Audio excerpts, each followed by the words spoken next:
आज हम जानेंगे कि आवेश का क्वांटीकरण किसे कहते हैं। Quantization of charge.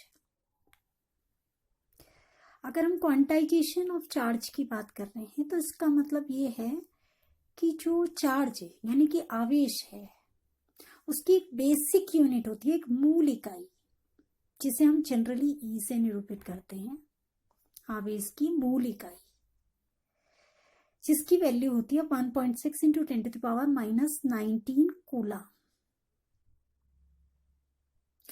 तो किसी पदार्थ में आवेश की मात्रा इस मूल इकाई E का पूर्ण गुणज यानी कि इंटीग्रल मल्टीपल होता है। यानी कि किसी पदार्थ पर आवेश की मात्रा या तो 1 होगी या 2 होगी, 3 4 होगी, पर वो 0.25 ही नहीं हो सकती, यानी कि 1/4 ई नहीं हो सकती, हाफ ई यानी आधा ई नहीं हो सकती, 3/4 ई नहीं हो सकती, 2.5 ई नहीं हो सकती, या 2.25 ई नहीं हो सकती। वो पूर्ण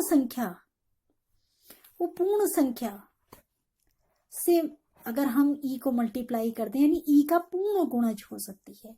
और इसी प्रकार से अगर एक वस्तु से दूसरी वस्तु में आवेश ट्रांसफर होता है, ये दे रहा है, ये वस्तु दे रही है, ये वस्तु ले रही है, तो ये एक इलेक्ट्रॉन एक इकाई आवेश दे सकता है, या दो मूल इकाई, एक मूल इकाई या 2 मूल इकाई या 3 मूल इकाई, लेकिन ये 1.5 मूल इकाई नहीं दे सकता या ये आधा मूल इकाई नहीं दे सकता।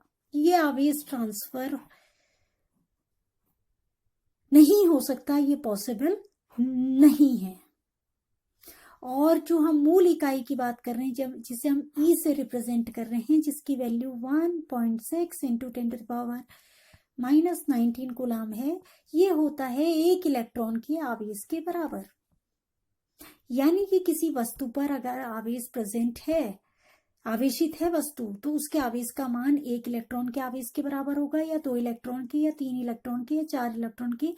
वो 1.5 इलेक्ट्रॉन के आवेश के बराबर नहीं हो सकता, वो 2 इलेक्ट्रॉन के आवेश के बराबर नहीं हो सकता, वो 2.5 इलेक्ट्रॉन के आवेश के बराबर नहीं हो सकता। इस प्रकार का आवेश पॉसिबल नहीं है। और इसी प्रकार से अगर एक वस्तु से दूसरी वस्तु में आवेश का ट्रांसफॉर्मेशन हो रहा है, आवेश स्थानांतरित हो रहा है, तो 1 इलेक्ट्रॉन जाएगा, तो 2 जा सकते हैं, 3 जा सकते हैं एक से दूसरी में, लेकिन 1.5 इलेक्ट्रॉन नहीं जा सकते, या फिर 2.5 इलेक्ट्रॉन नहीं जा सकते, या 3.25 इलेक्ट्रॉन नहीं जा सकते।